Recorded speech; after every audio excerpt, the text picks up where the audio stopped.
see the way they hate. And I know better than to listen to the people who are calling us slaves. I can feel the sunlight shining in. Well, good morning. It's Monday, February 17th, 2025, and welcome to episode 826 of the Lots Project Morning Show, where the coffee is strong, the opinions are stronger, and everything is always filter-free. I'm Brian, your host, and today I'm enjoying a FTO Blonde Espresso from foodforestfarms.com, where you can get 10% off with discount code LOTS10, and the shipping is always free. While you're there, check out C4 Club. C4 Club, fantastic coffee club, monthly deliveries of your favorite air-roasted coffee. Check it out at foodforestfarms.com. Today I'm going to be talking about a great date that I had yesterday. Some interesting weather, both the last week and in the forecast. A Facebook Marketplace interaction, and a little bit more. Thanks for joining in. Let's hang out. Head on over to the live chat and see who's hanging out, and we will get rolling in just a bit. Good morning. Good morning. How is everyone doing? Looks like Noster is down again. Zap.stream has been down. I'm not sure what's going on with that. I saw rumblings of it over in my chat feed on Noster, but I haven't dug in enough to look at it. But thought it was fixed. Now it's showing up red. So yeah, we'll see. We'll see. Got to get going back over there. Good morning, John Palmer. Thanks for stopping in. Good morning, good day, and good week to you. Canadian Farmstead, good morning. Thanks for stopping in. Hunter over on Twitch, as always. Good morning. Good morning. Good morning, Courtney. Good morning. How are you? Well, it's been a week, guys. It's been a week. It has been interesting for sure. The weather's been crappy. Weather off the top, it's just been raining and raining and raining. We got flooding going on around here. I'll talk about that in a little bit. The weather temperature has it was pretty low, and then it popped up for a little bit for a couple days, and now it's taking the plunge again. From what I understand from the locals, this is called second winter coming up. I talk about that a little bit. Had a really good date with Corey yesterday. I'll start with that, I guess. But we don't do a whole lot around here. There really isn't a whole lot to do. We get out to the property as much as we can. But there isn't a whole ton to do. We've hit the local museum we like. We've stopped to the river. So I keep my ears out for things to do to go on, a quote unquote date. Corey and I are not dating by any means. We've been together for a few years now, but we like to spend time together. And so I was driving around. I heard on the radio, I mentioned this last week, I think, that I heard that they were having an exotic pet expo in Jackson, Tennessee, which is about an hour from here, give or take. I think it took us like 55 minutes to get there. So not horrible, but I heard they were having a exotic pet expo. And I was like, man, for the girl that's got the snails and the bird feeders on her window and loves all things animals, this would be a pretty good date. And I was going to surprise her with it, but I don't know. It's at this point in our relationship, I played it safe, and I asked her if she was something she'd be interested in doing, just in case she had plans.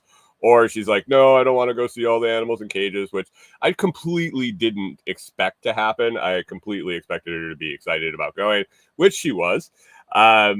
So I looked into it some more, and it appears that it is like a traveling expo that goes, city to city to city. It appears they were in Nashville. They are now in Jackson, which is about halfway in between. I think next they're in Memphis, and then they do a loop down through like Texas and Louisiana and Minneapolis, Mississippi, and Georgia. And I think they just keep doing a loop, because when I tried to look it up, there were several different dates for that event. and over the years. It wasn't always like Valentine's weekend or something like that. It was in Jackson. It was in August. It was in October. So $5 at the door. It was worth $5, I think, walking around. But anyway, Corey and I got up early, got the dogs walked, and headed up there and made a day of it. We were going to go get some lunch and check out the Pet Expo. And we really didn't know what to expect.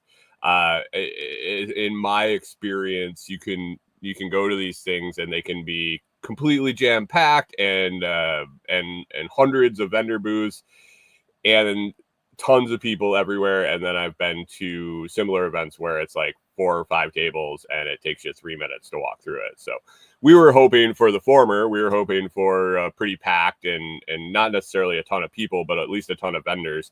And Corey was super excited because on the radio ad, it said that you could hold baby kangaroos. And yeah, so she was pretty excited about that. Canadian Farmstead says, I was expecting a cat with 3 legs and a possum. Oh, as exotic pets. Yeah, right. They did have cats there. Well, so we showed up. It was at the fairgrounds in like in a event building, so it was enclosed. We were wondering with the temperatures being in the 30s if it was going to be inside or outside. Because a lot of places around here, and we've noticed this in the last cold snap, is a lot of places around here don't have heaters in their freaking buildings. They put in space heaters and stuff when it's supposed to be cold, but it isn't cold enough here to have heat. So I was curious at a fairgrounds what they considered indoors, and it was warm. It was plenty fine. I was it was kind of battling back and forth in my head with all these snakes and exotic lizards and things that I expected to be there. Would it be warm? You don't want to, $1,000 snake sitting out in the cold when it's used to being in the jungle. So we showed up.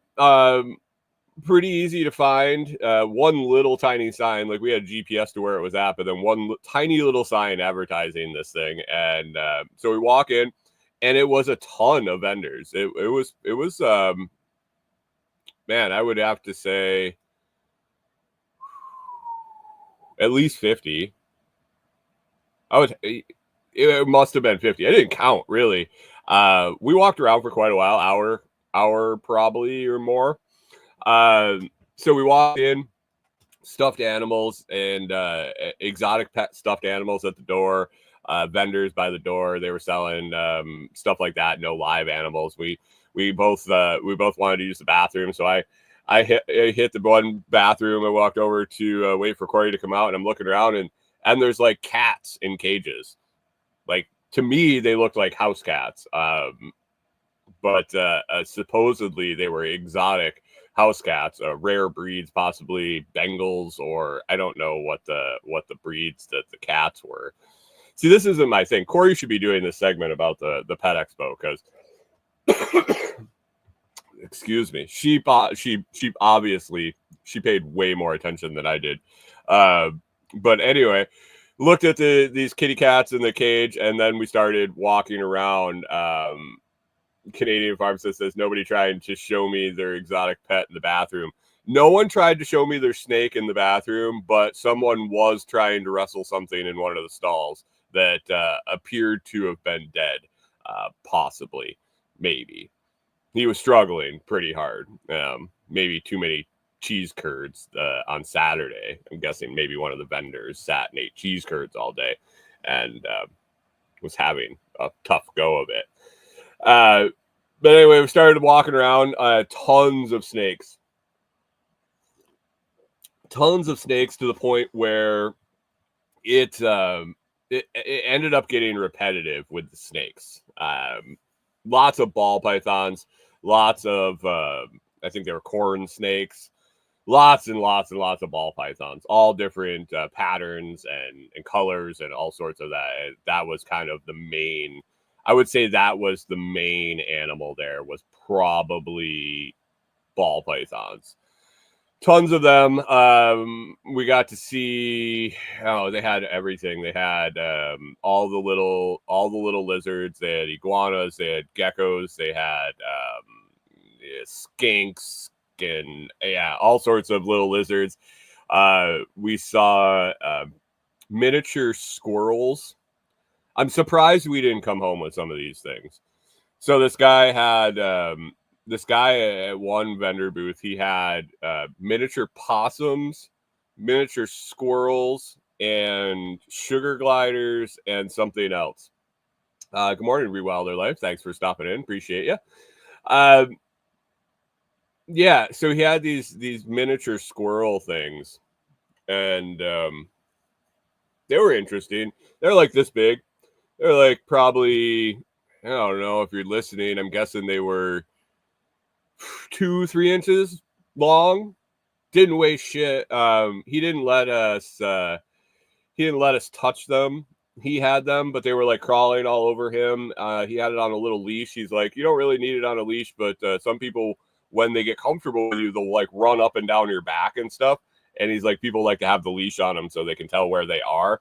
But they're like little tiny little mice things, but they had a puffy squirrel tail.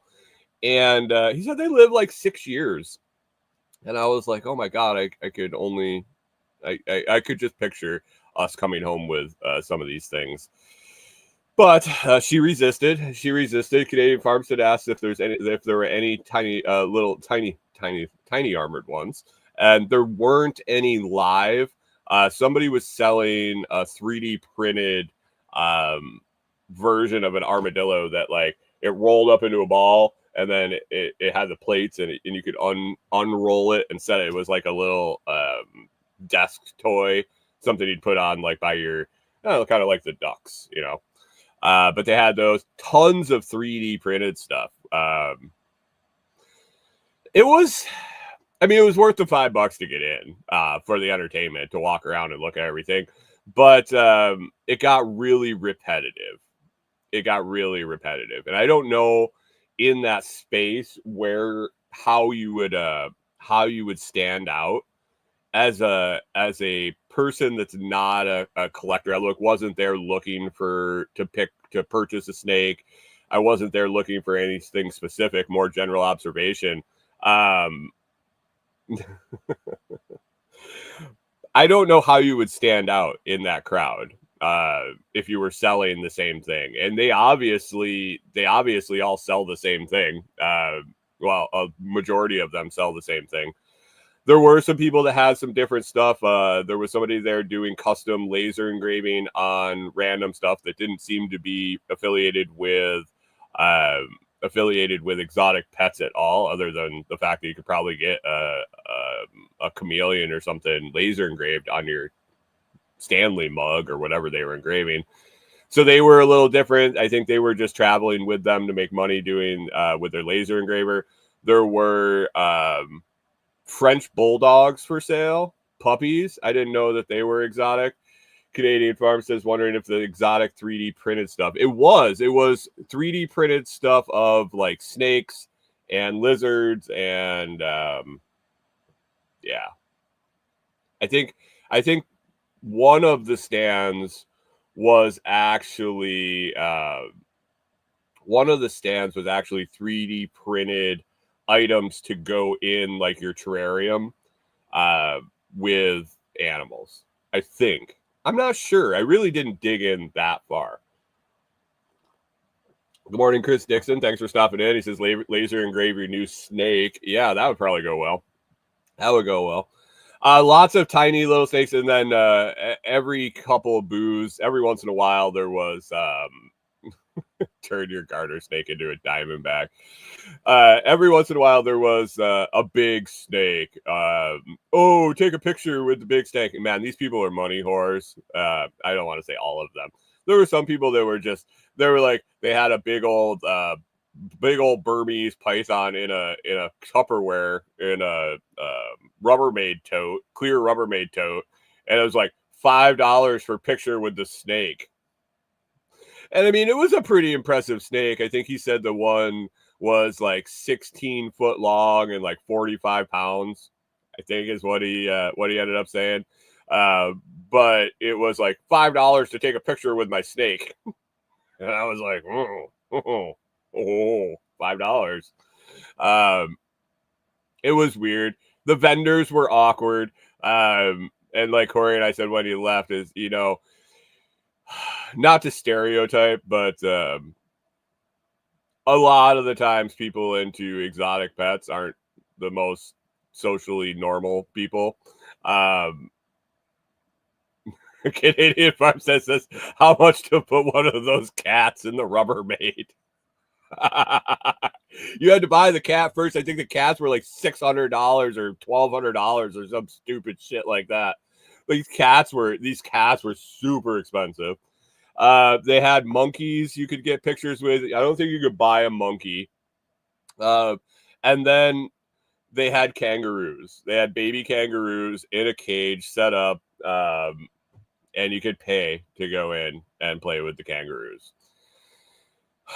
And since that was really the main reason we went to the show, that attracted me to the show. Of course, I spent $10 to let Corey go into the kangaroo cage, and I'm so glad I did. I really am glad she went in. And she got to pet the kangaroos. She said they were super soft. They were very, very friendly. They had 3 baby kangaroos that were out jumping around. They had diapers on. They had food. You could feed them. And Corey was there feeding them, and she was petting them, and you could tell she was just in heaven. And I was getting some video of her, and I'm taking the video, and all of a sudden her face, she looks up, and her face just lights up. And she looks over, and they had all these pouches hanging on, these little fleece pouches hanging on the cage on the wall. And they all had baby kangaroos in them, like little baby kangaroos. And the one like pops its head out of the pouch and looks at her. And I think she fell in love instantly. She glanced over, the look on her face, the smile on her face. I could tell she was just in heaven. And she pokes her hand in and pets the little guy in the little pouch. Canadian Farm says, I'm surprised you didn't go home with one. Me too. I mean, if we weren't in a camper and we didn't have the dogs, I think we would probably have a kangaroo. Somebody else there, one of the other vendors, we were walking along. He had a thing. It said a picture. It said. It said a sign that said $5 for pictures with kangaroos, or a kangaroo, and he had one behind his vendor thing. He was selling other stuff, but all I can think of is he was traveling around with the expo, and those people that had the kangaroos had baby kangaroos. What are they called? Joeys. Had some Joeys, and he's like, "Yep, I'm gonna buy one of those. I'm gonna make my money back. Gonna make my money back getting pictures of the damn things." It is a wall pouch. It was a wall pouch. It was like these fleece hangers, and they had these things at all the booths. Not all the booths. All the booths that sold like accessories. They had these things where you can wear your pets around. So sugar gliders, the mini squirrels, the mini possums, all these things. They had like these satchels that you could wear that had mesh, had a zipper closure. They were fleece, and it was like a little marsupial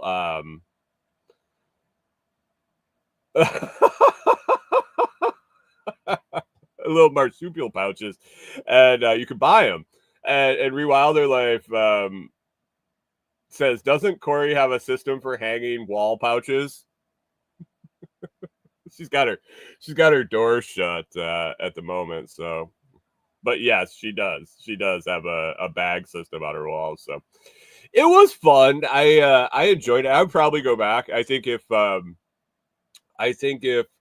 I heard that it was coming through again and we really didn't have anything to do that day or that weekend, I would spend $5 to go walk around again. I guess $10 for the two of us.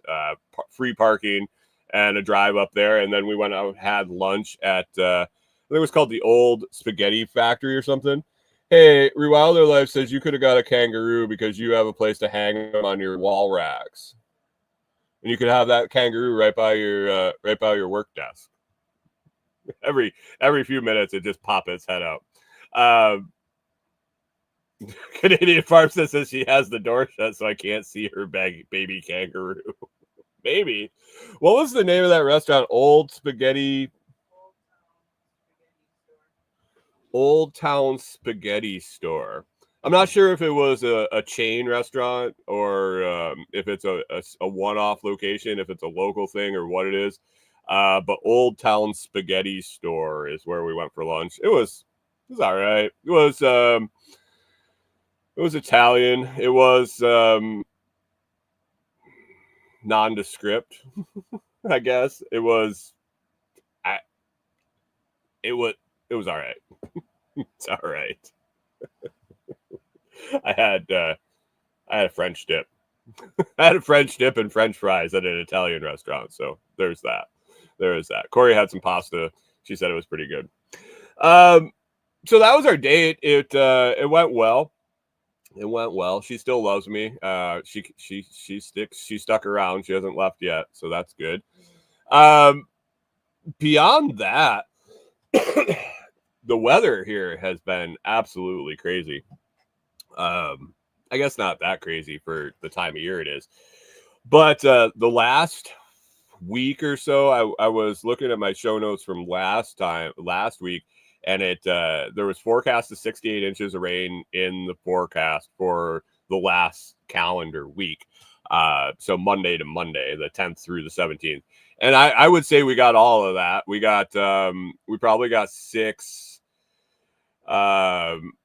we probably got the 6+ inches. I would guess more. It rained. It stormed. We had tornadic activity in the general area on, I guess that would have been Saturday night. Rain all week, cool, and then it warmed up. We had a temp spike. We had a couple nice days, some in the 40s and 50s, and then the 60s, and then it just dropped into the 30s.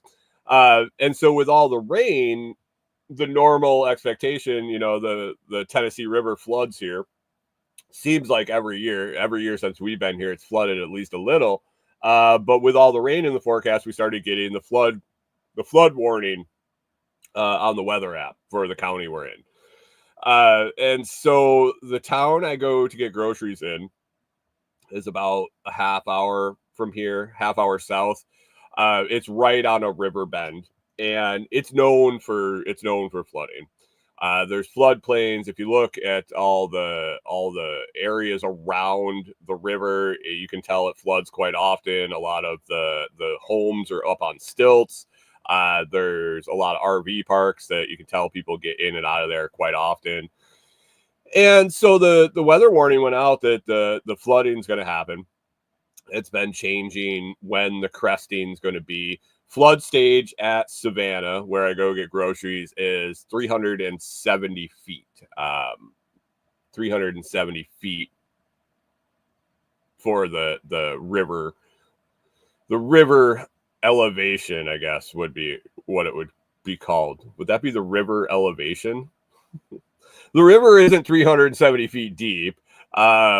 The elevation of the water top is 370 feet when it spills the banks in Savannah. It's expected to crest at 300 and I think 300. I saw 376.5 feet on Wednesday morning. So yeah, flooding, quite a bit of flooding. The road, there's kind of a shortcut road that I take to get to Savannah that I won't be taking anytime soon, because yesterday afternoon, and like I said, it's supposed to crest on Wednesday, so another 3 days of rising. The road I usually take to go get groceries and do laundry is under 5 foot of water as of yesterday, so I'm sure it's higher now because it's constantly going up right now.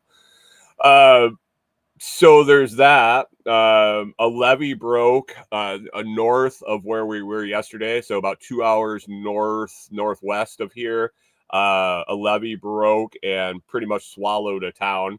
It didn't look like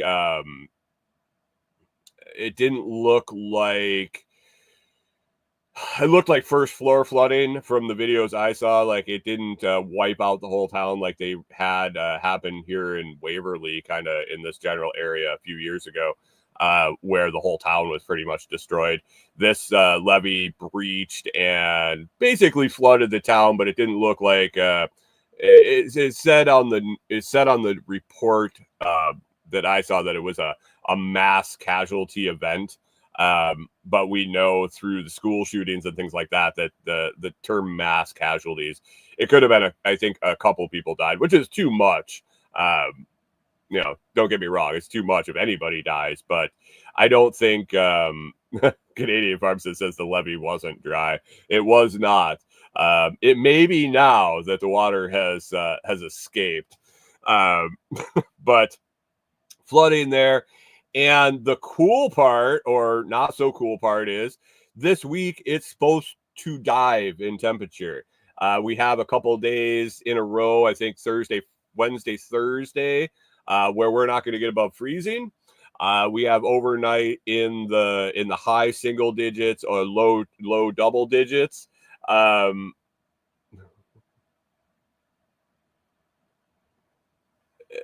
Okay, Hunter says you don't even need to die anymore for a mass casualty event. Only 3 people need to get injured is the general. Okay, that wouldn't surprise me. With like seeing the video of the flooding, it was a lot of mess.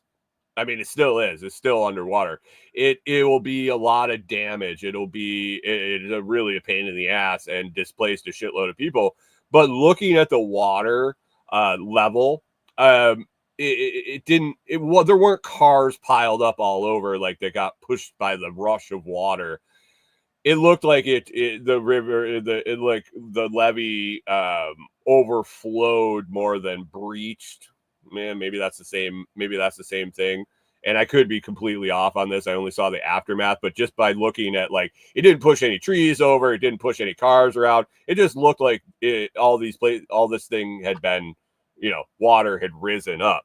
So I was curious how people were dying in this. So that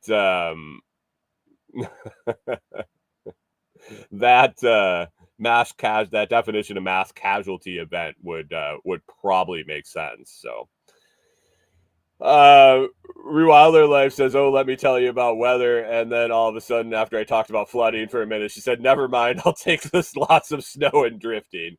Yeah, we're good here. I think it would have to go up. I'm pretty sure when we check the elevation of the camper, we would be seeing animals getting on an ark if we were going to get flooded here. I think it has to go up another 60 feet or something, 70 feet. We're well over 400 feet elevation where the camper is, where the river is down the road a mile or so. We got plenty of elevation to go before we get flooded. But with the cold coming and another 3 inches of snow expected on Wednesday going in before the deep freeze, I'm curious how this is going to play out. I'm not sure. I've never been through something quite like this. I imagine we'll have like ice frozen up on the trees, which is always a cool phenomenon. That would happen in Minnesota quite often when we would get a hard melt, and the sloughs would fill up with water, and the water level would go up, and then we'd get a flash freeze, and the surface inch or so would freeze, and then the water would recede, and the ice sheet would be up in the trees, like 3 or 4 feet up in the trees. It was kind of cool. John Palmer says they're calling for 4 to 10 inches of snow there tomorrow in, I believe, Oklahoma, and single digits for 3 days. And he says he's going to be staying home on Tuesday. That's probably a good idea, John. I wouldn't fault you for staying home at all. And Bitcoin just turned green. Bitcoin turned green, but it's still at 96. We've just been wavering in this 95 to 100 holding pattern for a little while. Canadian Farmstead says, don't you wish you'd had paid a carbon tax now? I pay enough carbon taxes. Maybe if we hadn't paid the carbon taxes, it'd be a little fucking warmer around this place. Yeah. Anyway, with the cold rolling in, I told you guys a while back. It's Wilder Life. They just had 16 inches of snow and there's a ton of drifting. Screw that. I'll take the flooding.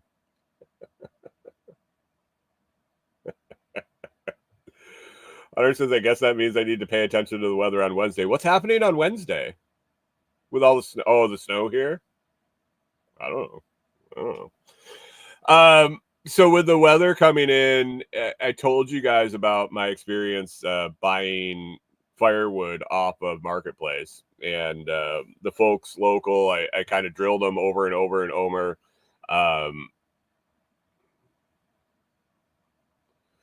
Hunter says if Oklahoma is Tuesday, that means Texas is going to be Wednesday. Hold on. I mean, I don't have the map of the United States ingrained in my head, but I'm pretty sure, isn't Texas directly below Oklahoma?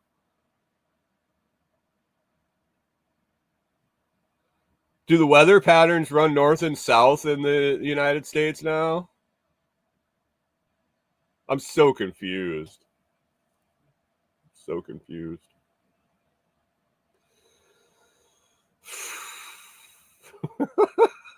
John Palmer's confused, so is Rewilder Life. I'm glad I'm not the only one.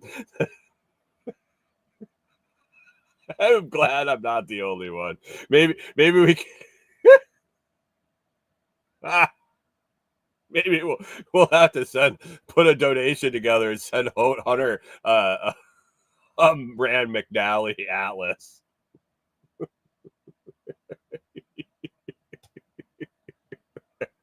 Canadian Farm says this. Maybe we should learn the states we have before adding a 51st one. Chris Dixon says 16 inches of water recedes way faster than 16 inches of snow. I'll take the water too. Well, the fact that the 16 inches of snow, when it recedes, turns into water, and then you need to wait for that to recede, you get the double whammy. We'll get him one with the update with the Gulf of America. Thanks, Rewilder Life. Anyway, I told you guys about the firewood I bought around here. I drilled the person about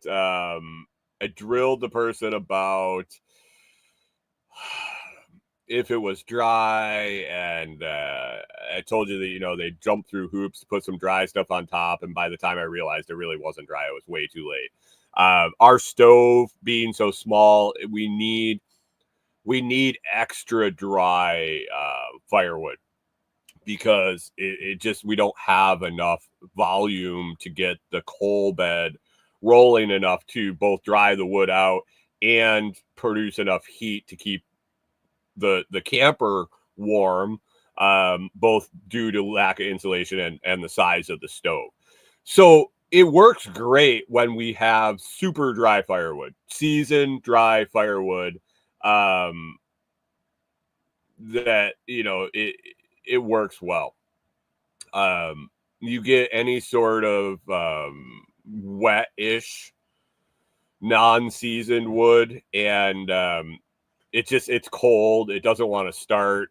Even when it does start, it runs cold, and the creosote builds up super fast. The stovepipe clogs up. So it's very I'm very adamant, and so I need to get more firewood. And Canadian Farm said no business giving away skids. They are. There's pine all over the place. I actually almost bought a super cheap load of pine and poplar block. They look like cut off ends of something. I don't know. Real Life says you're going to grow your own coppice wood. I have more wood than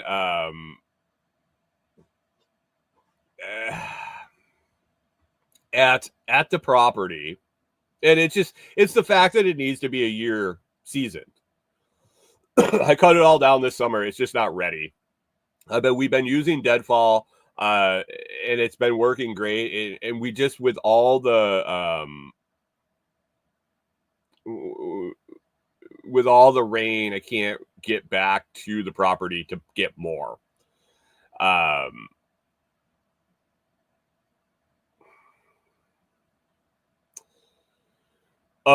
Hunter's explaining himself.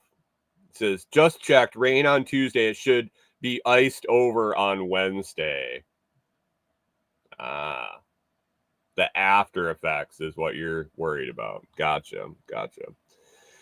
Canadian Farm said, wondering about the skids are usually super dry. What if you mix that with not so dry? It would work. I think we could run pine in this. It does clog up the stovepipe, and we only run a 3-inch stovepipe, so the stovepipe gets clogged way quicker. The stove cap gets clogged way quicker, and then we extrapolate that anytime we use some non-super dry, non-seasoned, and then something like pine that puts off a lot of creosote with the pine tar. So ideally, 2-year seasoned oak is phenomenal. I got 3 foot logs, 3 foot rounds sitting out at the property that just needs to be split.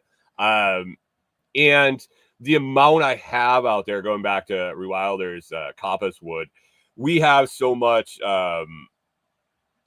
wood on that property that won't need to be replenishing it. I don't think, but we will probably be running fodder trees, tree hay fodder trees, not necessarily for animal feed, but for propagation and sale. I'm sure we could throw in some sort of firewood coppicing plan too.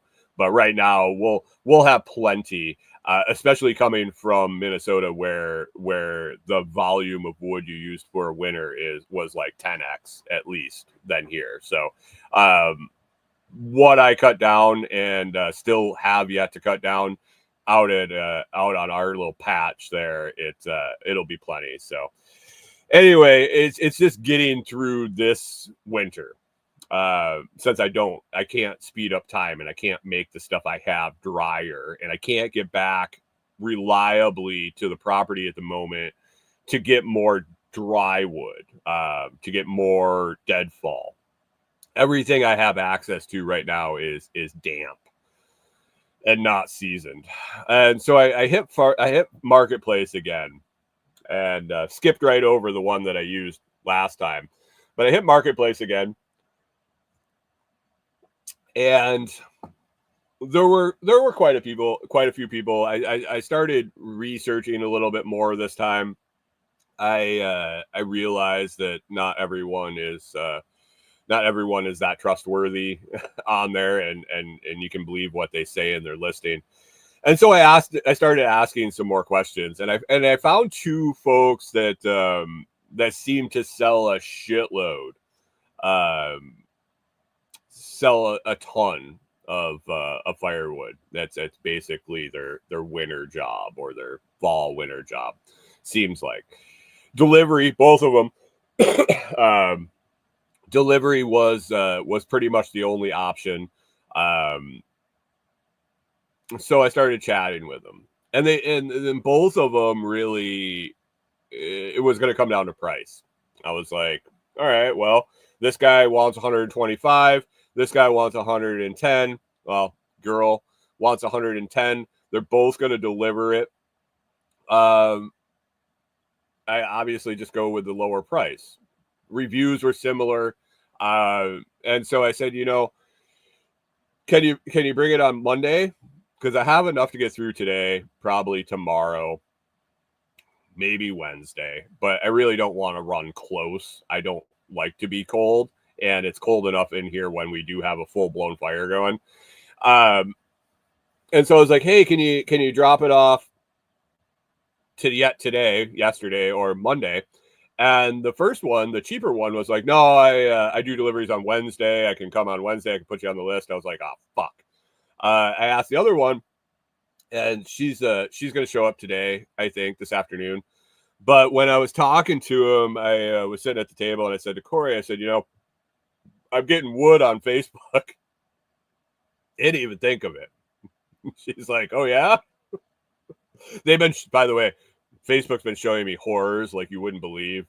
You know how I got, if you remember way back, I got into a loop where they were showing me Arnold Schwarzenegger. I get in these weird loops where they're showing me like 80s alt rock band stuff. Hit miss. Right now I'm in a deep horror loop. Facebook just keeps throwing fucking horrors at me like left and right. It's hard to open the app. I mean, like I don't mind looking at a good looking woman. I mean, I really appreciate the beautiful nature of the female form. But it's a little excessive on Facebook right now in my feed. The algo really drove that home. And I've been joking with Corey about it for a while now. And so when I told her that I was going to get wood on Facebook, she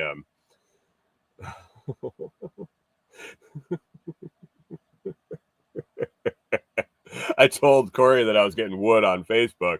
She was like, oh, more horrors. And I said, oh, no, firewood. I'm getting firewood on Facebook. And I was like, but anyway, I am getting it from a girl named Candy. And she kind of chuckles. And I said, and it's Candy with an I. So I'm literally getting wood on Facebook from a girl named Candy, spelled with an I. Chris Dixon says, what search terms did you use asking for a friend?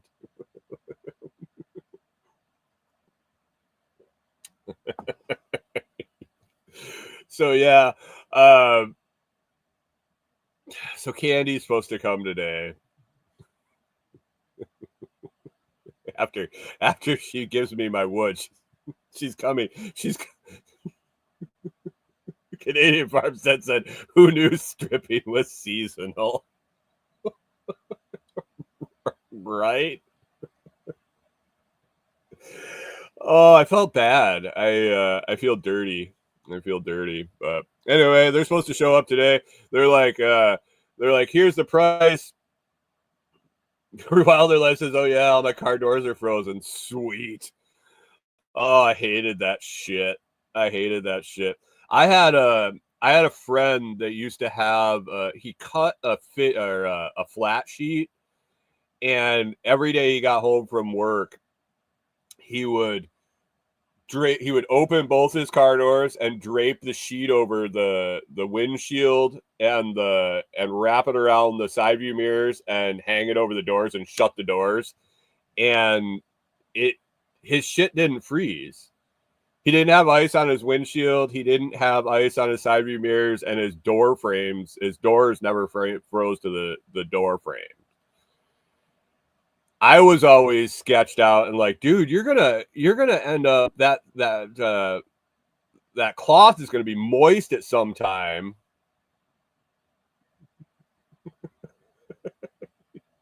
That cloth is gonna be moist at some time and just freeze everything solid.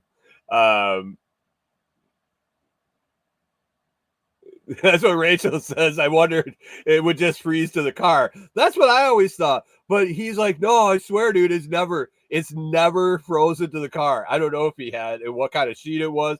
But he's like, no, dude. And he showed me pictures. The fucking car is like wrapped in a sheet. Oh, give it a try. But you just like open it up, pull it off, shake it out. And the hatchback on the Subarus. Ooh. Gotta get yourself a heated garage when you live in that kind of conditions, Rachel. So, yeah, Candy's coming with my to give me wood today. And Corey will be working, so I'll have to take the wood delivery. They offered to stack it for an extra $25, and I'm like, yeah, no, you can back right in the driveway and just dump that shit off. It looks like they might. I don't know if it was this one or the other one. Looked like they had a dump bed flatbed, and it had a setup where they would put each section stacked up the bed. So a rick, I guess. I've learned in Minnesota we always did cord and face cord. And here they talk about ricks and racks, and I had to look up the terms. It is, and I think I talked about this last time when I bought it, but it looks like a rick of wood or a rack of wood. Both terms seem to be interchangeable. Is about a third of a cord, give or take. So you're buying an unknown quantity that's about this much. But it looked like that they stacked it side to side on the bed and then would strap it down, and when they were delivering they would pop the strap of the whatever the person was getting and dump the tilt bed back, and it would just roll off. And I thought that was pretty slick. But this guy said so this guy's getting 100 and what did he say? 125, 110 delivered, 115 delivered. And he said he sold over 150 ricks of wood this year. And I did some quick math in my head, and that dude just ripped 15 grand for selling firewood. And when I asked him if he had Cash App, Venmo, or anything like that, he said, nope, cash. I mean, is it worth it? I don't know. Really depends on. I was thinking that if you had a regular customer base, that once you had it set up, you weren't selling all the time. That you were just delivering and processing and acquiring new clients as some dropped off.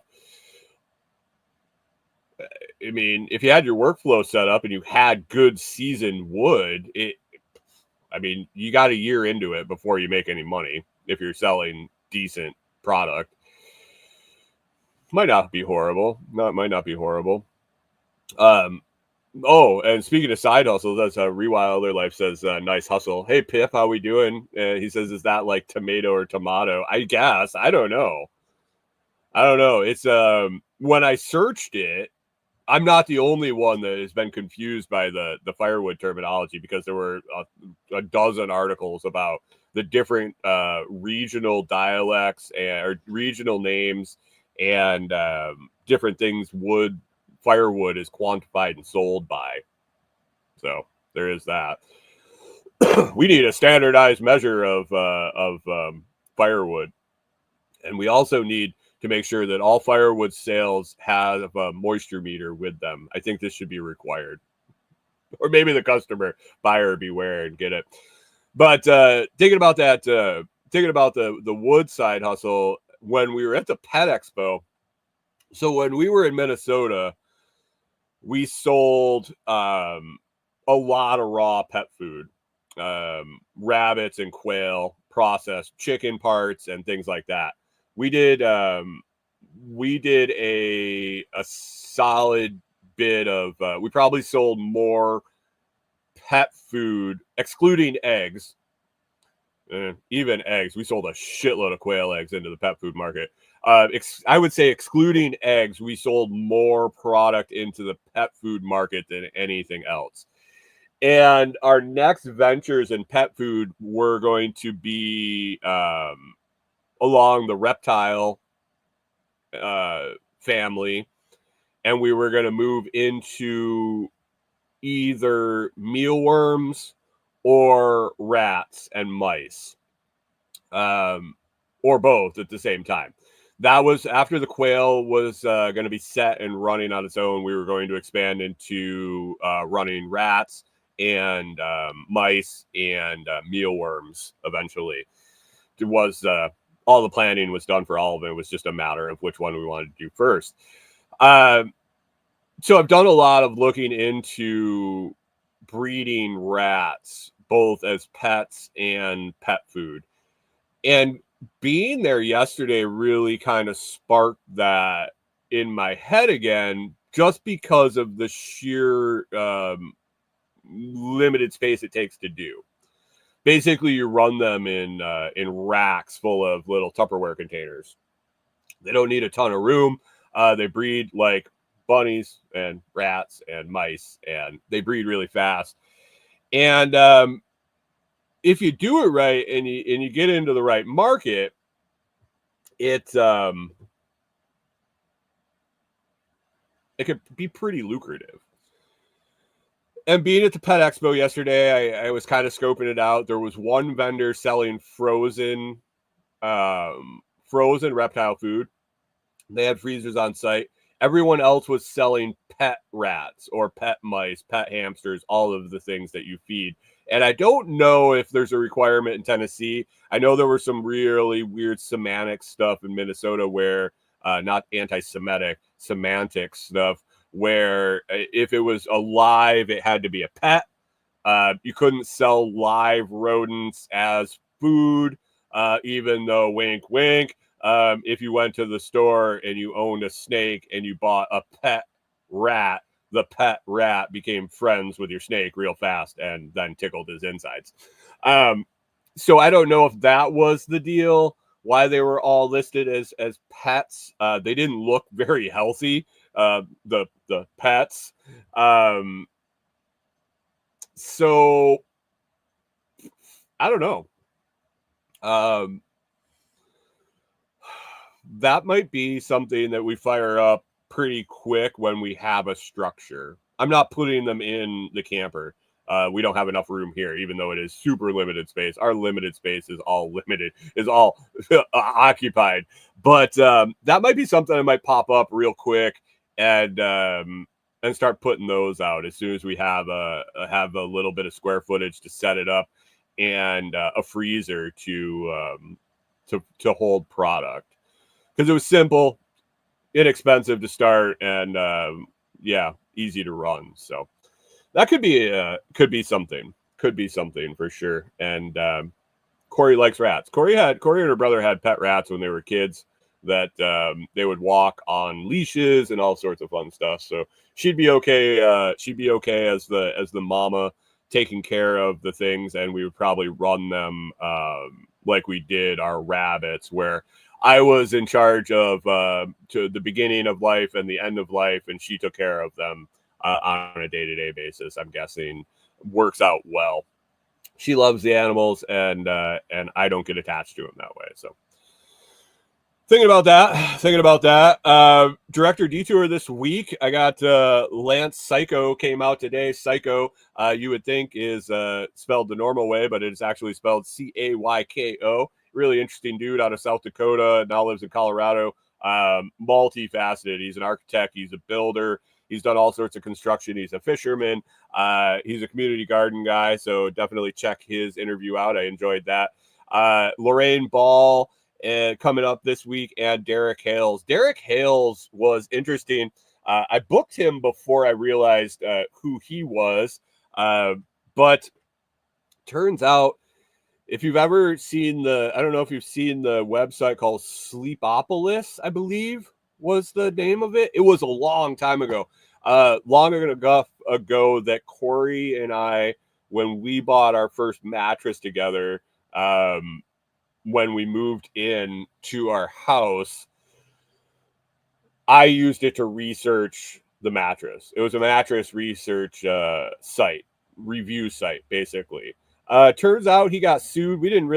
He can't talk about it, really. But he got sued by Casper, the mattress manufacturer. And there was some stuff. He's like, definitely go read it. There's plenty of stuff written about it. You can go read about it, but I'm not allowed to talk about it.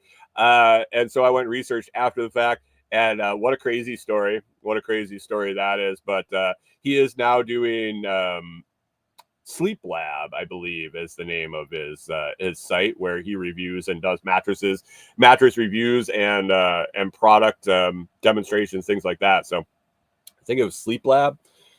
But he's coming up on Friday, so another 3 great episodes of Director Detour this week. And before we kind of wrap up or start heading out of here, got a new website I've been working on. I've been kind of talking about it in the Telegram chat a little bit. t.me/lots chat if you're interested in jumping on Telegram and hanging out in the Telegram group with a bunch of cool folks that we have a good time over there for sure. But I've been hinting there. A few people have sent links to check it out, to kind of give it a once over, copyright proofreading type. And so I've been working on it for quite a bit, using a little AI here and there to help me, to spur ideas, to enhance copy, whatever. I have a target of March 1st ish. The Monday of that week is March 3rd. I'm hoping to roll out the new website and a little bit of a new show format. And it's not going to be any big changes, but really transition more to what I intended when I went to the once a week. Just haven't got there yet because, things get behind. But basically a couple more rigid segments, and then conversation at the end. And I want to hit, I'm really leaning right now. I want to hit a Bitcoin topic, a beginner Bitcoin topic, whether that be, just rolling through wallets or news on the Bitcoin front from the week or whatever, just one Bitcoin topic. I also want to do an AI topic, whether that explores a service out there, a tip of something to do with free AI, something to do with paid AI, things that you can do with it. So I'm hoping to do a segment on Bitcoin, a segment on that, a segment on what our week's been like, and then anything going on the off-grid front, any projects we're working on there. And yeah, however it rolls out. I've been messing around with it. I'm doing they're not really dress rehearsals, but kind of going through show segments, trying to dial that in on the time length, and also working on that site. I'm hoping to launch them collectively here in the next week or so. So next Monday, I might trial run that live and see how it goes, the new format, and then dial it in a little bit more. And hopefully March 3rd, we'll have a new version of the Lots Project Morning Show, which, it'll keep the same name and everything, but just a little bit more structured and hopefully a little more informational, and not lose the entertainment value. So that is on the docket for the show and the website. And along with the website upgrade will come a blog post with every show. Both Director Detour and the Lost Project Show will have blog posts up there, and start driving traffic to my own shit instead of other people's stuff is basically what it came down to at that point. Excuse me. John Palmer says a rick around here. A rick around here is 4 by 8 by 18. Yeah, the stuff I saw on a rick is basically 4 by 8 by whatever width you cut your firewood. So that's a significant amount of volume difference when you think 4 foot by 8 foot, and then it's either it could be anywhere from 15 to 24 inches is what I saw. No one cuts their firewood 24 inches long. I mean, maybe somebody does. That's a big stove. But that's you got a 9-inch difference, and you're talking a 4 by 8 cube. That's a big amount of volume difference. So I don't know. They're pretty loose terms, and like I said, Rick and Rack, RACK and RICK. I've come to understand that is the same thing here. Used both in the same conversation. I was having a conversation with one of the guys talking about it, and in one sentence he used the word Rick, and in the next sentence he used the word Rack. So I don't know. Hopefully I don't have to worry about it after this year. I don't think I'm going to get in the depends on how much we stack up out there, but I don't necessarily want to get into the firewood sales business at this point. So Canadian Farmstead says the rats were not kosher at the the rats at the expo were not kosher. I doubt it. Other than that, I don't have much left on my list. We're sitting at about an hour here. Ember update. Ember app stacking Bitcoin. Had a rough day yesterday. Canadian Farmstead. I don't know if it was yesterday or the day before. I got messing around trying to figure out some new games, trying to figure out some different strategies, because if it's working, why not just go with it? But ended up losing $10 in Bitcoin on Ember yesterday or the day before. I don't know. It sucked, but it is what it is. But sitting at the month right now at 63, almost 64,000 sats. I have a withdrawal reminder for the 21st every month. So I got another 4 days to stack and then earn a little bit through the games. But hoping to bring in about $60 to $70 this month in Bitcoin through the Ember app. It's not hard to use. Basically, it's a once a day thing, and then a little bit of playing games every now and then. And then if you hold tight to your strategy and don't venture off to do other things, and you can get a little bit of a boost, or at least stay kind of even, earning your coins that you can actually your sats that you can actually withdraw. So I've been through one cycle. It withdrew fine. It ended up in the wallet. Chris Dixon asked yesterday about fees. The fees are kind of high on there. I think it is what it is. It's one of those. I think I'm looking at Ember as, if I didn't do this, I'd have 0 Bitcoin. So if I am Canadian Farm says, or you just never get to a withdrawal point. I mean, there is that. But you're having fun playing games, right? You're having fun playing the games. If I can get enough to withdraw, it's more than I had before. It just gets stacking them up. Take advantage of all the free Bitcoin you can.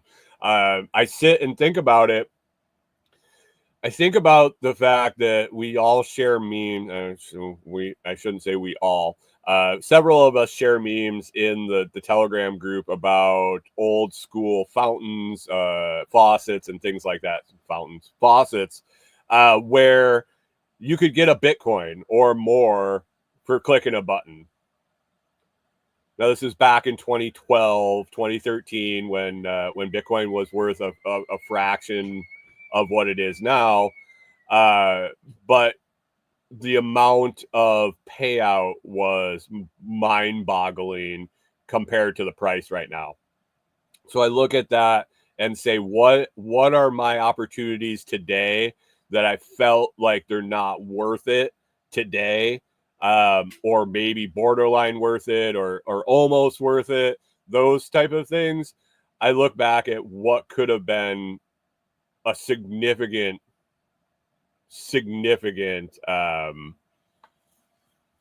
windfall if I had taken part and thought it was worth the time then.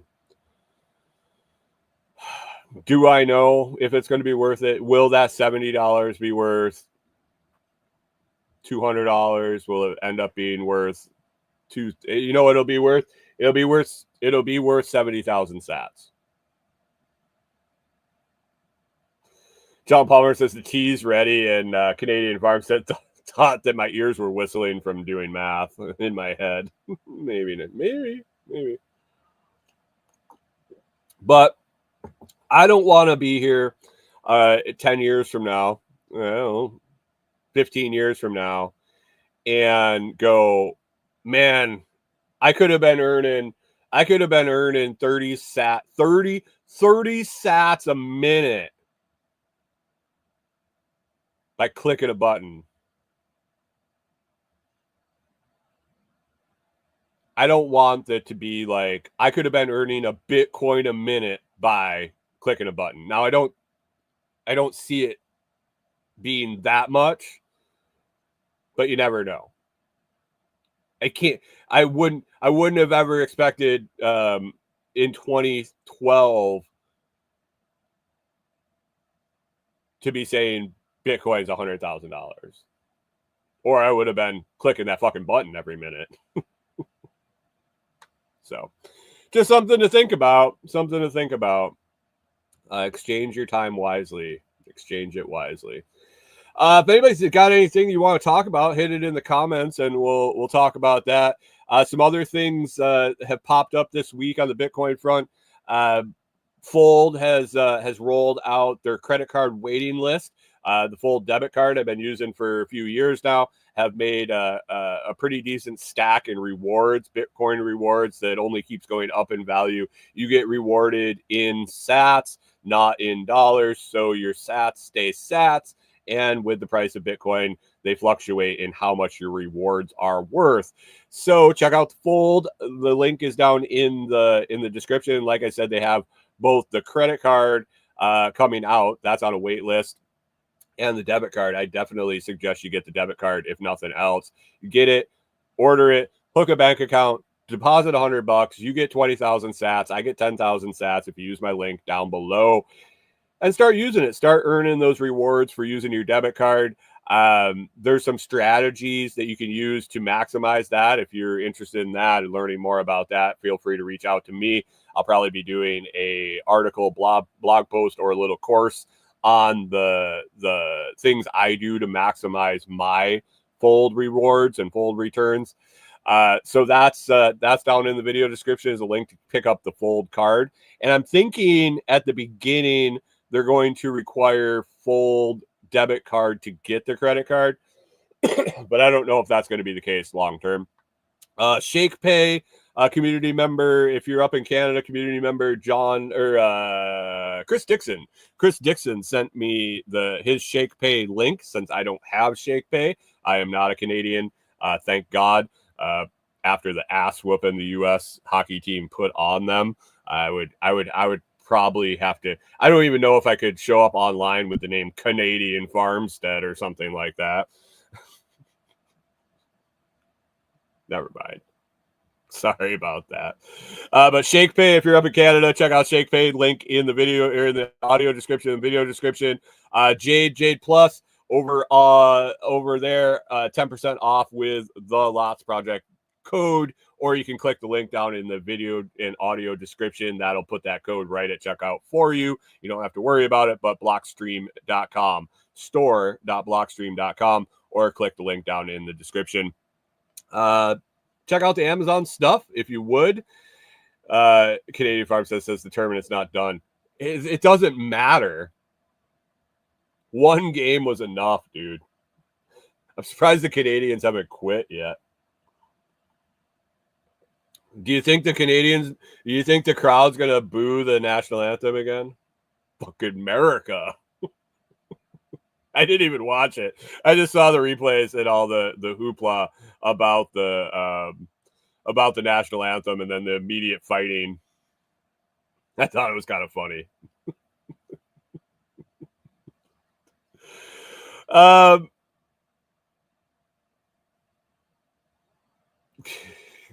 This is 2-1 and we won all 3 fights.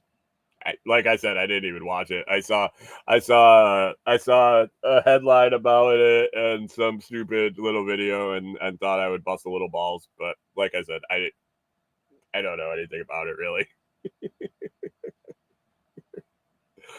And I haven't watched hockey in Years. I saw Keith. Was that Keith Kachuk that was playing, or was that one of his kids? Because that's how old I am. Maybe a cousin. I don't know. You can also find links to the Amazon, my Amazon storefront, some idea list. That was his two sons. There you go. There you go. That's how in hockey I am. This dude has two adult sons that are playing, and I assumed that it was him. That doesn't surprise me that they both fought.